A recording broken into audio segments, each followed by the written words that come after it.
Nothing in this podcast or on our website should be construed as medical advice. Consult your healthcare provider for your individual nutritional and medical needs.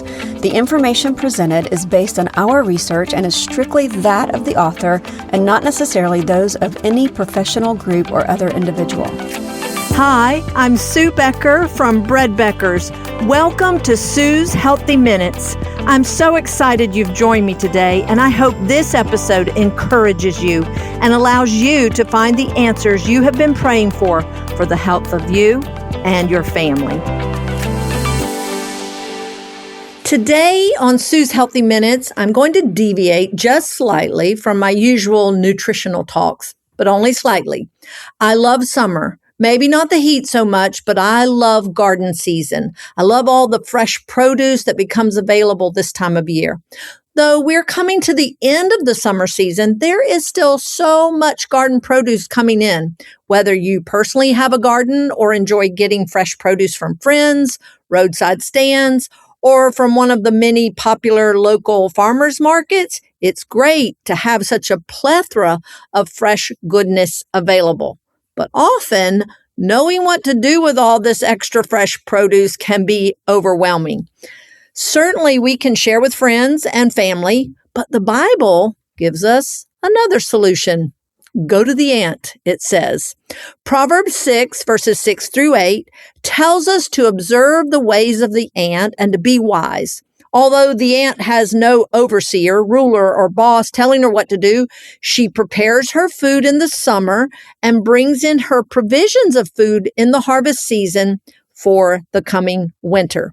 There are many options for preserving our summer produce, such as canning, freezing, making jam and jelly, but I do believe my favorite is food dehydration and now freeze drying, especially for some foods.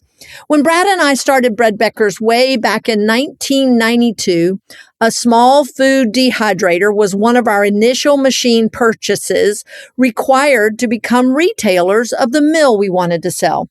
I protested at first as I believed I was not at all interested in food dehydration. Little did I know how very much interested I would become. Brad and I were huge gardeners at the time, and since I was now the owner of a food dehydrator, I did a little research and discovered how easy, nutritious, and versatile food dehydration is. And by the end of our garden season, we personally owned and operated not one, not two, not three, but 4 of these dehydrators. And I learned that I absolutely loved dehydrating our garden produce.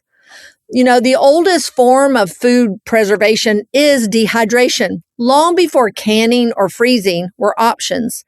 Today, though both canning and freezing are available, I prefer dehydration and more recently, freeze drying for many of my favorite foods. So today I want to share a little bit about both of these options for food preserving. Let's look first at the differences in food dehydration versus freeze drying. Both food dehydrators and freeze dryers are used to remove moisture from food, but the method of water removal is very different. Removing moisture sufficiently from food lengthens shelf life by killing spoilage organisms and preventing food spoilage from simple deterioration. A food dehydrator uses a heating element and a fan to circulate warm air around the food to remove the moisture. Most dehydrated foods have a shelf life of about 1 year. A freeze dryer, on the other hand, removes more moisture than a dehydrator through a process known as sublimation. The process involves freezing the food, then lowering the pressure, which allows the frozen water in the food to go directly from ice to vapor without passing through a liquid phase.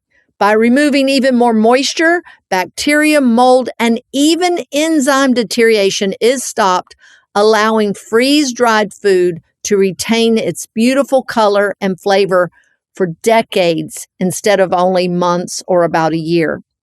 Nutritionally, with food dehydration as well as freeze drying, about 97% of the nutrients are retained, whereas with simply freezing foods, it's about 60%, and with canning, it's only about 40%.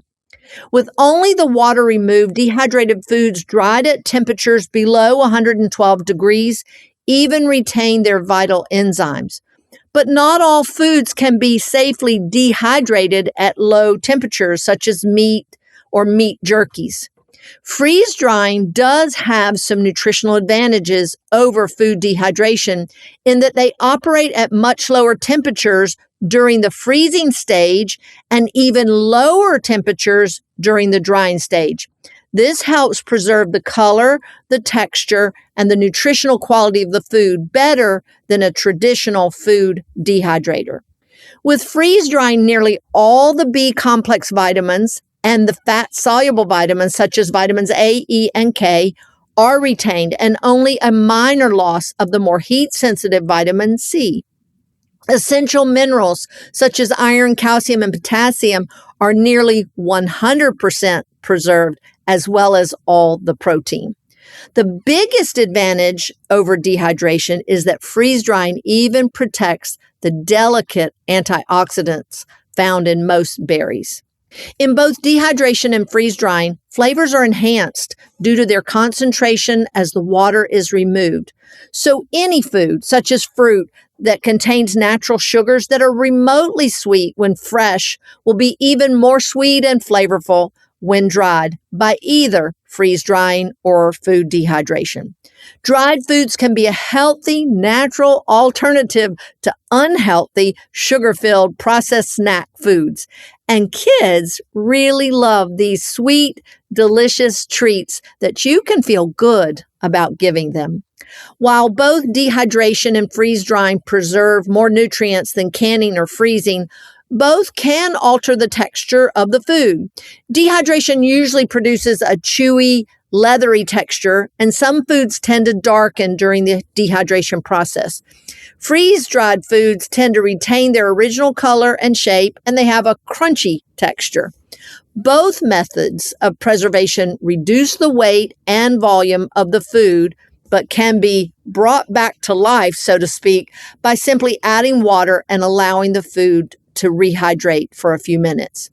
Reducing the weight and volume is a great storage advantage of both food dehydration and freeze drying over canning and freezing.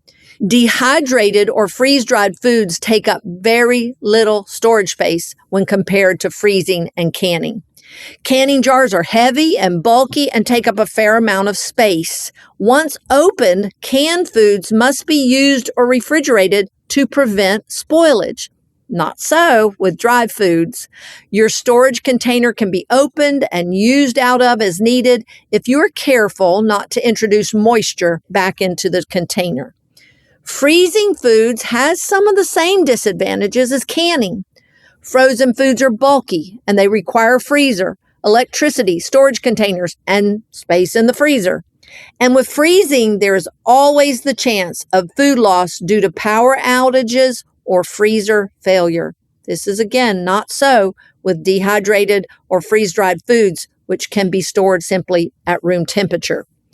Some frozen foods lose considerable flavor, water, and texture when thawed, and they certainly don't travel well. But I can take my bag of dried foods and snacks with me on trips to have on hand for baking or simply snacking. Storage of dried foods can be as simple as placing the food once dried in any type of food storage bag, such as a Mylar bag or a glass jar.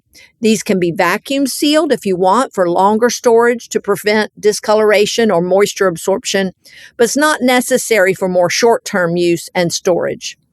Once bagged and sealed, I usually store my long-term dried foods in one of my food-grade buckets with a gamma lid. I have a bucket for my dried fruit and herbs and a bucket for my vegetables and more pungent produce like dried onions. While I love the nutritional and storage advantage of dry foods, I especially love the fact that it takes very little preparation or equipment to get ready for dehydration. Basically, Slicing, grating, or chopping the foods are all the prep needed and is so safe, even young children can help you load or unload the dehydrator or freeze dryer. The way you prepare the food will depend mostly on how you plan to use it after it's dried.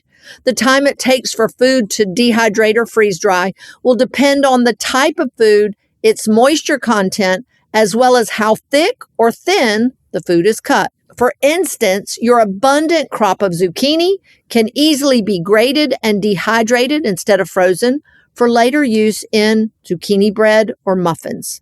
In general, if you would peel a fruit or a vegetable to use it or eat it, then you will want to peel it before drying it. But if the peel is edible, you can just leave it on. I enjoy drying cucumbers, apples, and even fresh greens and powdering them once dried. I will use cucumber powder as a base for salad dressings or in tzatziki dip. This is so convenient to have on hand and so much healthier than prepared salad dressing mixes, and the flavor is unbeatable. I hate it when fresh greens such as spinach go bad before I can use them. Drying them in either a food dehydrator or a freeze dryer, then powdering them is a great option. Added to smoothies or used as a nutritious green drink gives me all the nutritious of, say, 1 cup of spinach with just 1 tablespoon of dried spinach powder. Once dried, your food is going to look much the same as it did when you began, only less volume and weight. It can be restored, like I said, to its original volume or weight by resupplying the original amount of water that was removed initially. That is why I like to measure or weigh the food before dehydrating or freeze drying and note the weight or volume when the process is complete. Then I know precisely how much water to add when I want to rehydrate the food to use. So, which machine do I want? A food dehydrator or a freeze dryer? So now the question is, which machine is right for you? While a food dehydrator introduced me to the world of dry foods, the ease of preparing and varied uses, it does have its limitations. A food dehydrator is great for preparing and preserving dried fruits and vegetables, meat jerky, and dried herbs, but it is not as versatile as a freeze dryer. A freeze dryer can do all that a food dehydrator can do and more. The ability to freeze dried liquids, such as my raw milk, fresh eggs, and complete meals, as well as soups and stews, has been a game changer for me. Creating my own MREs from my delicious home-cooked meals or leftovers, or powdered eggs, which are delicious, rehydrated, and scrambled, has broadened my field of food preparation. Even my favorite hot chocolate, made from raw milk, raw cacao, a pinch of cayenne pepper, and sweetened with honey, can be prepared, freeze-dried, packaged in a Mylar bag, thrown into a suitcase to travel with me to be enjoyed by simply adding hot water. Now, the real decision on which one to buy will depend on your budget, space to operate, and your specific needs. As for a budget, a food dehydrator is definitely more affordable, with costs ranging from as little as $50 to as much as $400 or $500, whereas a freeze dryer is a major investment of $2,000 to $4,000. Another consideration is setup and space to operate. Food dehydrators are lightweight and can be easily stored. They can then be brought out and set up on the counter and simply plugged in when ready to use. A freeze dryer, on the other hand, weighs several hundred pounds, so it needs its own permanent home. And most models use a 110-volt power source, but in addition, some models require a dedicated 20-amp circuit with a special plug with that T-slot, which may require, for some people, extra electrical preparation for setup. For your specific needs, if you primarily want to make items like dried fruits, jerky, or certain types of dried vegetables for more short-term use and enjoyment, a food dehydrator may be sufficient. But if you have an abundance of produce, milk, or eggs and are looking for more long-term food storage with more versatility of use, a freeze dryer would be your best option. Though a major investment, they can often pay for themselves with the money saved over time.